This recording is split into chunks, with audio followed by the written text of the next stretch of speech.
E o que eu falo é que a IA ela vai criar novas funções, novos cargos, novas atividades que não existem hoje. Então é impossível a gente saber, vai reduzir o número de pessoas? Talvez em algumas funções sim, porque vai aumentar em outras e vai te dar um poder de decisão e qualidade na decisão que você toma, baseado nos insights que você vai ter com a inteligência artificial, né?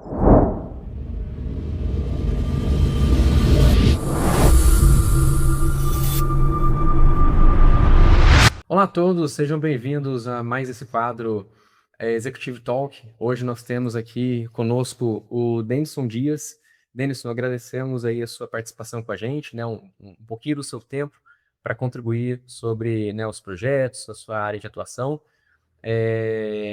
No final do dia, o nosso objetivo é abrir esse espaço mesmo para executivos como você, trazer um pouquinho do que vem feito, do que vem fazendo, né, do que tem feito, e até mesmo a sua visão em relação ao mercado, ao segmento aqui para os próximos anos, né, por mais incerto que tudo seja. Mas, bom, o Denison, você tem um histórico de carreira, uma trajetória super incrível, pelo que a gente pesquisou por aqui, entendo que você tem cerca de 40 anos dentro da Mercedes-Benz, se eu estiver errado, você me Isso, corrige.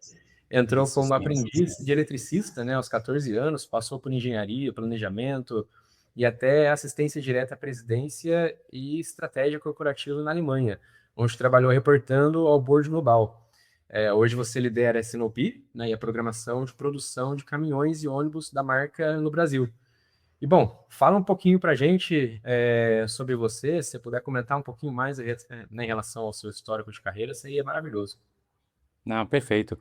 Não, então, primeiro obrigado pela oportunidade aqui de estar com vocês, de compartilhar um pouco, né, e realmente é uma oportunidade incrível aí, e poder trocar e poder aprender também com todo mundo aí do segmento.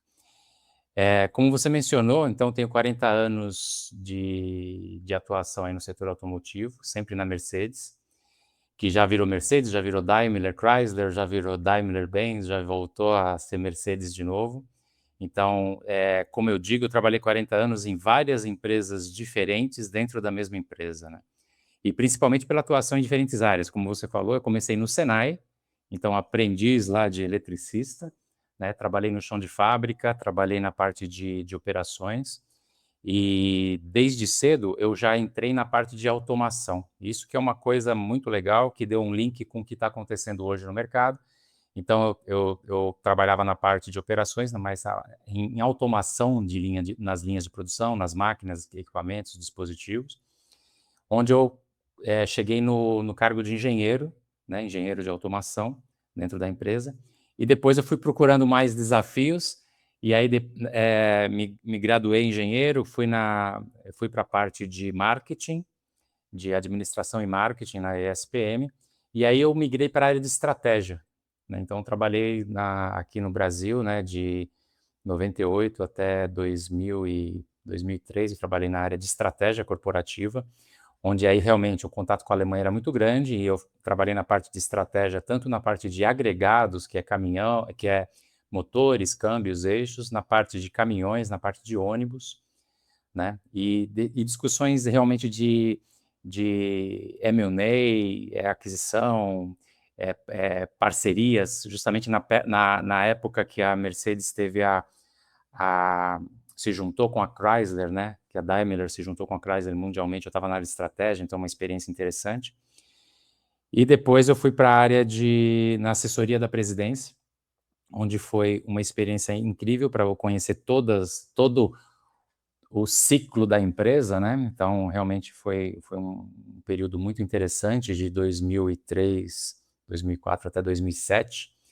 Então, foi uma experiência incrível para ter vários ângulos, desde a parte de estratégia, a parte de operações, relações públicas, etc., etc., governamentais, e também muito contato com a Alemanha. E aí foi onde eu falei, não, agora eu quero ter experiência fora.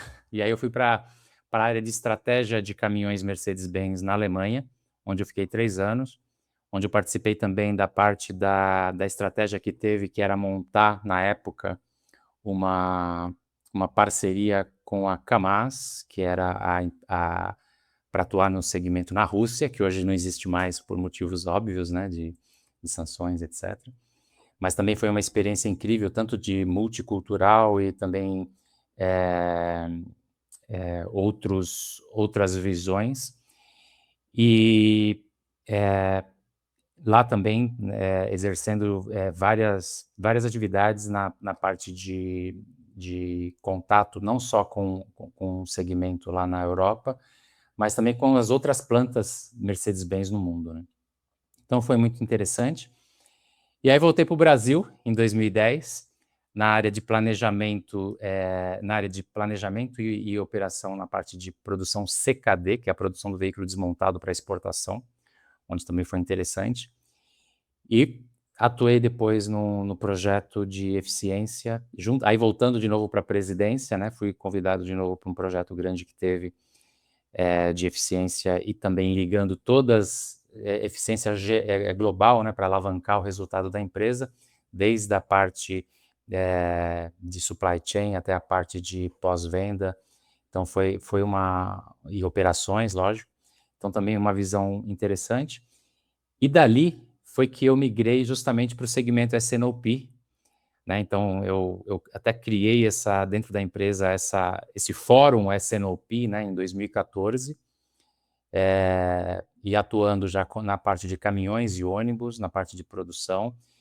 E esse segmento S&OP, esse segmento de supply chain, é um segmento que realmente é extremamente complexo, porque ele vai desde a entrada do pedido do cliente até realmente a parte de entrega do produto pronto para o cliente final. Então, você pega toda a cadeia. Então, foi uma experiência muito interessante estar trabalhando com isso e também um contato muito grande. E como aqui a gente é responsável não só pela produção para o Brasil, mas a produção para o mundo inteiro, de veículos para mandar para o mundo inteiro. Então, são ônibus para a Indonésia, caminhões para o Oriente Médio, Argentina, Latina, até para a própria Europa, né? Algumas negociações que são feitas para veículos a gente chama de bodybuilder, né? Que você manda para um terceiro para ele encarroçar e vender em outro país. Então, tem várias atuações. Então, a complexidade e a dinâmica, muito interessante. E recentemente, quer dizer, vai fazer 3 anos agora, a gente estruturou dentro da empresa a Control Tower, né? Que é um step acima simplesmente do processo S&OP. Então, que foi também uma experiência, e está sendo ainda, né, uma experiência muito rica, porque quando a gente fala do processo S&OP em si, ele é um processo que ele só dá certo se existe uma cultura de S&OP dentro da empresa. E com a Control Tower, que a gente há 3 anos implementou dentro da empresa, foi realmente uma nova experiência, porque teve um apoio muito grande do top management. E aí que a gente vê que realmente a cultura tem que estar desde a parte de chão de fábrica até a parte do top management, para você fazer esse processo S&OP rodar, e que vai desde a parte de cadeia logística, aí olhando não só na parte de supply chain, mas também olhando na parte de resultados, quais os impactos que isso vão ter nos resultados financeiros da empresa, nos resultados de satisfação do cliente. Então, a gente está completando agora 3 anos de Control Tower, né, que é um termo que o pessoal conhece, a torre de controle, onde justamente vem essa conexão. Nos fóruns, você, dentro do processo do S&OP, a gente tem desde o RH, controlling, vendas, operações, logística.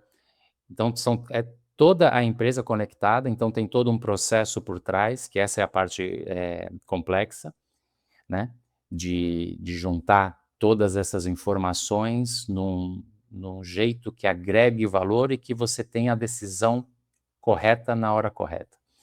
Então essa realmente é um estágio. E agora a gente já vem com o desenvolvimento da inteligência artificial. a gente já vê vindo novos padrões, novas necessidades, né, de velocidade, de agilidade, de transparência, né? E transparência eu normalmente falo para todo mundo, dentro da empresa, fora da empresa, que para mim transparência é a palavra que rege o SNOP. Se você tem a transparência correta, com os dados corretos, no horário, no timing correto, a decisão normalmente vai ser mais acertada, né? A magia é providenciar essa transparência, que é o truque do negócio. E com a inteligência artificial, a gente está vendo agora realmente vir uma gama de possibilidades e de ferramentas acessíveis já, né, para poder agilizar tanto a parte da transparência em si, quanto a parte da análise e suporte da decisão. Então, a gente está vivendo, e isso para mim assim, é um prazer muito grande poder estar vivendo toda essa transformação dentro da empresa e dentro do segmento, né, que a gente vê acontecendo várias coisas e realmente o mundo inteiro se ajustando, né, e criando possibilidades e oportunidades para não só para negócios, mas também para desenvolvimento. E, e a chave que eu vejo é o boom que teve depois da pandemia, né, que na parte de tecnologia, de comunicação, de sistemas que antes eram restritos a grandes corporações, hoje estão acessíveis até a empresas de médio e pequeno porte. Então, realmente, tudo isso é muito, muito valioso. E aí, o que eu vejo para futuro, não só na parte do supply chain, mas em todas as empresas, é justamente esse desenvolvimento de ferramentas, desses novos processos que vão surgir, inclusive dessas novas ferramentas, para poder agregar na tomada de decisão e no direcionamento dos negócios atuais, inclusive criação de novos negócios, né? Então, é bem interessante. Maravilha. Na sua visão, Denison, não se preocupe com resposta certa ou errada, porque a pergunta realmente é difícil, mas na sua visão, quais devem ser as principais transformações ou impactos que a IA pode trazer na área que você atua? A principal, e eu tive recentemente nos Estados Unidos fazendo justamente um treinamento, né, de inteligência artificial para aplicação dentro da corporação. Então, a empresa está investindo bastante nisso, porque não é só uma questão de utilizar a ferramenta, é uma questão de cultura, de saber como utilizar a ferramenta. E a grande transformação que vai ter é como eu falei da palavra transparência, né? Com a IA, você vai conseguir ter uma transparência muito maior de dados que você ia demorar muito mais tempo para poder analisar e poder tirar alguns insights de algumas conexões de relações entre alguma informação e outra dentro da cadeia total. A IA está fazendo trazendo para um nível mais trazendo do fundo da análise de dados para um nível maior, né, para um nível mais raso, a, a, a informação já trabalhada com alguns insights que podem agregar muito para quem conhecer bem o processo, para quem conhecer bem o produto e conhecer bem o cliente. Então, o que eu falo é que a IA não vai trazer mais inteligência para a empresa. Ela vai ajudar o conhecimento de quem já tem atuação no setor e de quem já conhece muito, ela vai trazer insights poderosos para você tomar a decisão correta. Então, ela não vai fazer você mais inteligente, ela vai fazer você mais rápido e mais assertivo naquela decisão que você ia demorar talvez um tempo grande para poder identificar uma relação entre dados diferentes dentro da cadeia, ela traz isso muito mais rápido. Então, de coisas muito simples, até, por exemplo, de você conseguir perguntar dentro de um dashboard simples do Copilot, para ele fazer para você um sumário executivo e ele conectar com vários KPIs que estão dentro daquele dashboard que você ia ter que ficar navegando, ele já faz uma correlação e traz para você, talvez, ó, esse indicador caiu por causa desse, que esse subiu, esse caiu, esse postergou, etc.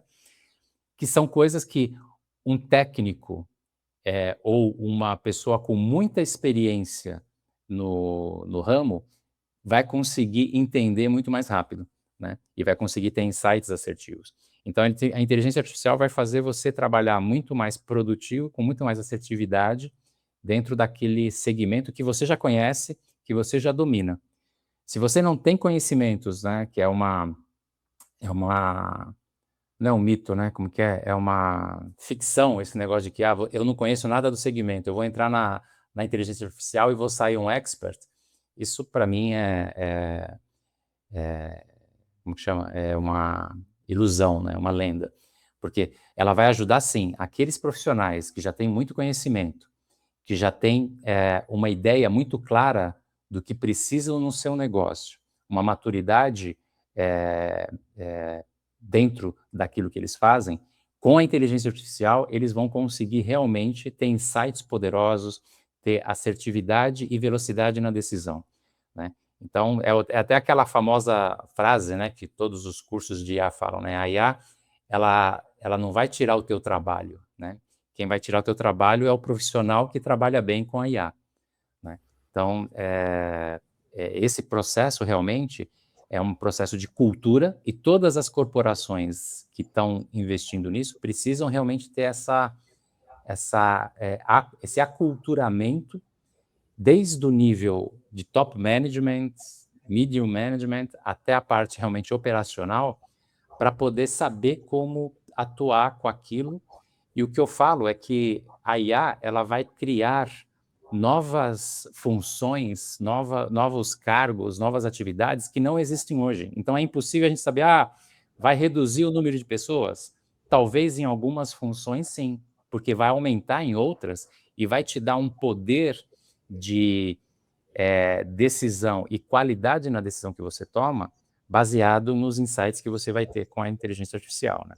Então, isso é bem claro. Perfeito. E você atua com automação, né, desde muito tempo, né? Muito antes da IA ou do próprio ChatGPT se tornar mais popular ou popularizar mais a IA.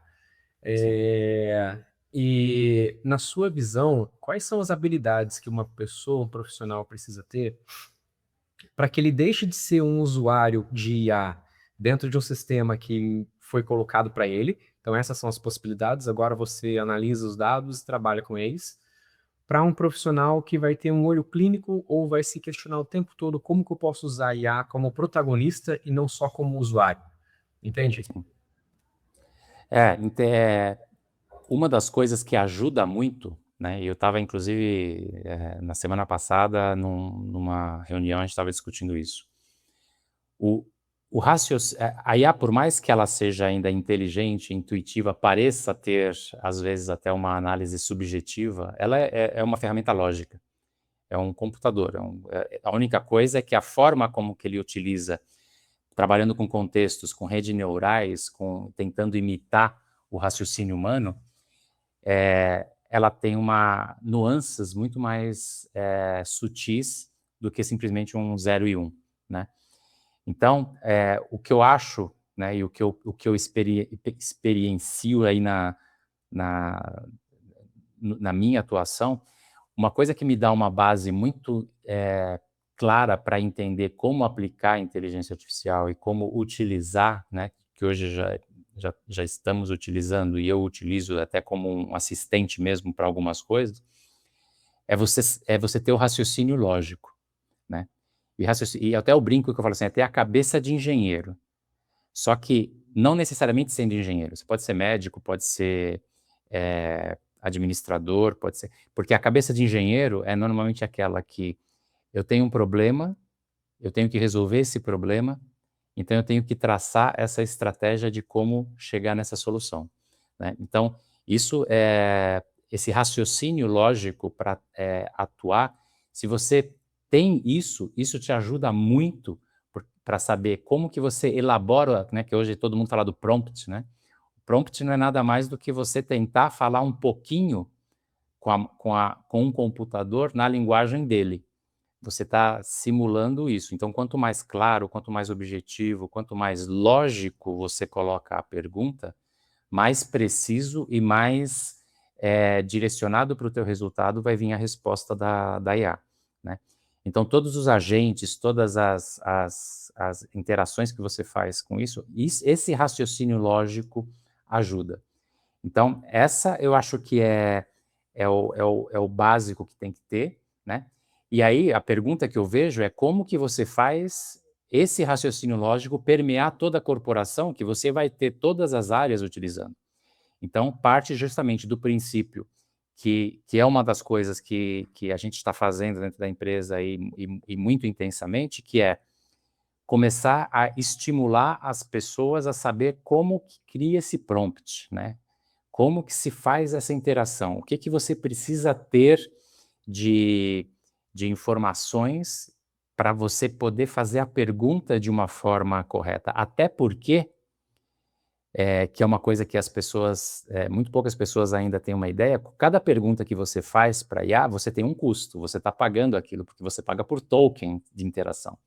Então, quanto mais claro for o seu contexto, mais rápido vem a pergunta e menos custo você tem na interação, né? Que aí também é uma parte de, quando você vai projetar um agente de IA, inclusive você tem que tomar um cuidado em qual modelo de IA que você vai utilizar para o contexto e para o objetivo que você tem. Então, isso também é uma discussão grande dentro das empresas, né? Então, a minha base de automação já desde chão de fábrica, a experiência na engenharia. E aí eu vou te falar que a parte também do conceito, que eu trabalhei muito tempo na área de estratégia, e estratégia é isso, eu tenho um problema e eu tenho que saber todas as vertentes para chegar lá. Então isso já eu tive, vamos dizer, um pouco de sorte no meu trajeto, que já meio que me deu subsídios para poder essa parte de contexto, né, é muito fácil. E aí vem a parte de treinamento. Então, eu fiz um treinamento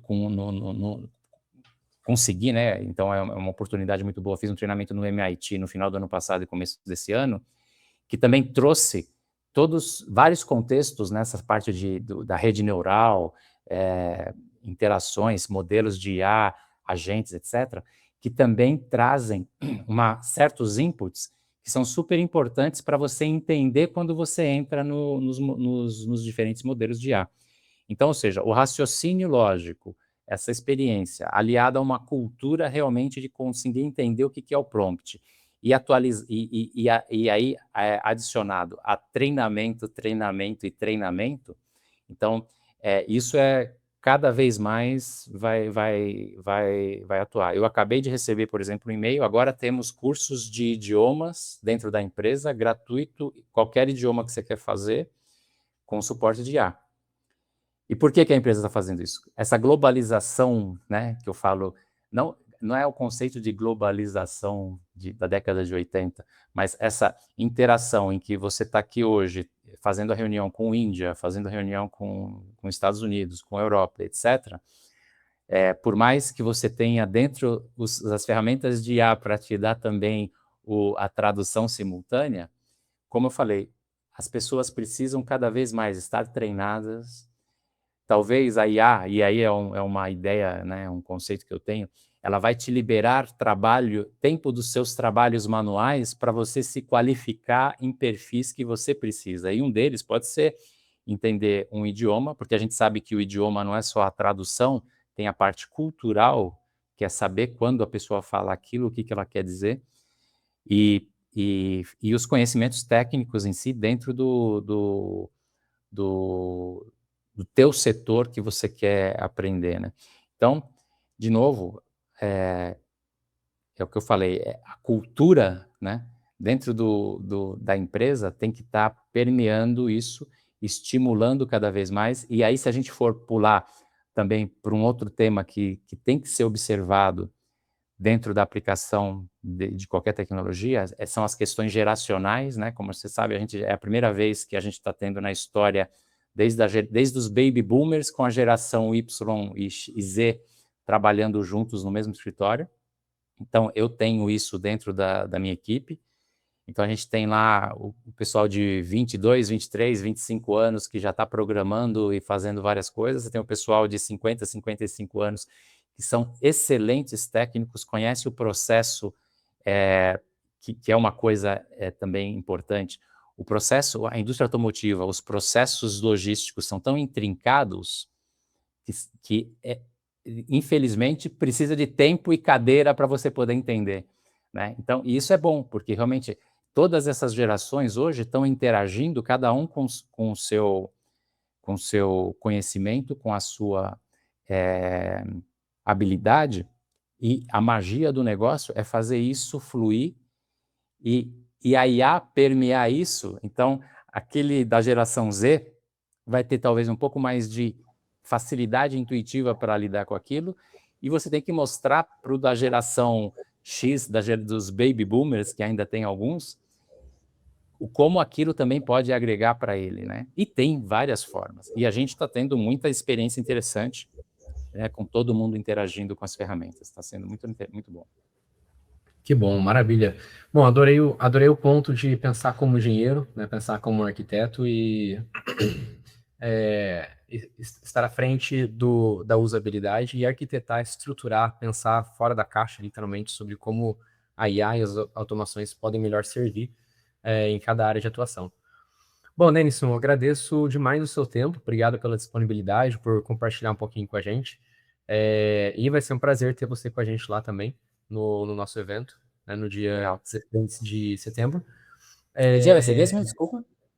16 de setembro. 16 de setembro. Legal. Isso. E, bom, vai ser um prazer ter você lá com a gente e muito obrigado pelas suas contribuições também.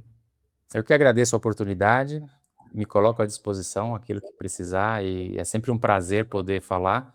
E se abrir o microfone e a câmera, tem que me pôr um relógio na frente, senão a gente vai embora. Não, Tá bom? maravilha, maravilha. Agradeço demais as contribuições. E vocês que nos acompanham, vai ser um prazer a gente se ver no nosso evento. A gente tem vários outros quadros como esse, com profissionais e executivos que têm muito a contribuir, né? No final do dia, toda a operação é liderada por pessoas. E a nossa missão aqui é só abrir esse espaço para conhecer um pouquinho mais da pessoa que está por detrás, da visão, e compartilhar os aprendizados. Então, obrigado também por compartilhar mais uma vez, Denison, e parabéns por ser um dos executivos de destaque do ano. Perfeito. Muito obrigado, hein?